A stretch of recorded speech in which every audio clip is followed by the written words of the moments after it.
Are you looking for ways to save up for your child's education? Or maybe you're wondering how the RESP and associated grants work. I've got you covered in this video. Hi. My name is Kat and I'm a chartered professional accountant. On this channel, we discuss Canadian tax, accounting, and personal finance, with the goal of helping you keep more of your hard-earned money in your own pockets. Today's video is all about the Registered Education Savings Plan. We'll go over what the RESP is, how it works, including the 3 types of RESPs, and the benefits you can get within the RESP, including the CLB and CESG. In Part 2, which will be a separate video, we'll go over additional details such as how to withdraw funds from the RESP, as well as how taxes work for this registered account. At the end of this video, I'm going to share a tip to help you maximize your grants within the RESP. So let's jump right in. First of all, what is the RESP? The Registered Education Savings Plan is basically a special bank account designed to help save money for your child's post-secondary education, including trade schools, CEGEPs, colleges, universities, and apprenticeship programs. The person who opens the account is called the subscriber, and the child who will be receiving the money from the RESP is called the beneficiary. Any adult can open an RESP for a particular child. It doesn't have to be the child's parents or even a family member. Moreover, the financial institution with which you open the RESP is called the promoter. So, how do RESPs work? Basically, the subscriber makes contributions to the plan, and the money is invested tax-free until it's withdrawn to pay for post-secondary schooling. It's also possible to receive additional money via certain benefits, such as the CLB and CESG, which we'll discuss later in the video. Contributions can be made to an RESP up to 31 years after it was opened, and the funds must be used by the end of the 35th year after it was opened. There is no annual limit for how much can be contributed, but the lifetime maximum is $50,000 per beneficiary. Next, let's go over the 3 types of RESPs. The first type is the family plan, where you can name more than one child as beneficiary of the RESP. However, the children must be related to you. This means that they are either your own kids, your grandkids, or your siblings. The advantage of this plan is that the money earned within the RESP can be shared among the beneficiaries. This is a good option if you have more than one child. The second type is the non-family plan. In this case, only one child can be named as beneficiary, but you don't have to be related to them. This is a good option if you only have one child, or if you want to open an RESP for a child who isn't related to you. The third type of RESP is the group plan, which is quite different from the previous 2 types. Like the non-family plan, this is only for one child, and they don't have to be related to you. In a group plan, your money is pooled with other people's money for their own kids born in the same year as yours. The amount of money each child will receive will depend on how much funds are in the group plan, as well as how many kids of the same age are in school at the same time. These types of plans are provided by group plan dealers, and they are all different with their own rules. Usually, you need to make regular payments to these plans over a certain period of time, and fees will apply if you stop making these payments. You'll want to review the plan's rules very carefully, and ask the plan dealer for detailed information before committing to a group plan. Before we go on, if you've learned something so far, please take a second to give this video a like. It really helps the channel. Alright, let's talk about the different benefits you can get within an RESP. First, there's the CLB or Canada Learning Bond. This is a program for low-income families where the child can receive $500 the first year, plus another $100 each year until they turn 15 years old, up to a lifetime maximum of $2,000. You actually don't need to make any contributions to the RESP to receive the CLB. However, the eligibility criteria are quite specific.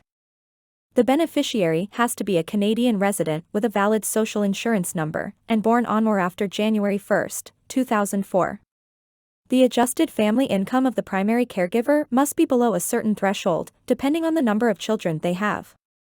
Moreover, the primary caregiver must be eligible for the CCB and have filed income tax returns for all of the years for which the CLB is requested. The second benefit is the CESG or Canada Education Savings Grant. Unlike the CLB, you have to make contributions to the RESP to get this benefit. Also, the child must be 17 years or younger to be eligible for the CESG.